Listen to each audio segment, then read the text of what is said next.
Hello po, autoimmune ang sakit. Wala na bang pag-asa? Permanuelva po uli. Oo, totoo wala pang magic pill para agad gumaling.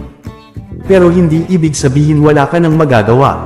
Ilan sa mga common autoimmune diseases ay ang mga sumusunod: rheumatoid arthritis o RA, lupus o SLE, psoriasis, Hashimoto's thyroiditis, multiple sclerosis o MS, inflammatory bowel disease o IBD, Crohn's at ulcerative colitis.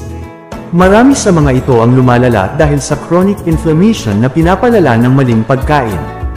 Kapag inalis ang mga trigger foods gaya ng high carbs, refined sugars, seed oils at pinalakas ang katawan sa nutrient-dense na pagkain gaya ng meats, eggs, seafoods, marami sa low-carb community na gumagaan ang pakiramdam, nababawasan ang sintomas, gumagaling at nakakapamuhay ng normal muli.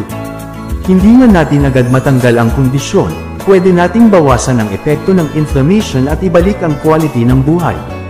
Wala nga bang pag-asa? Meron, basta handa kang baguhin ang lifestyle mo.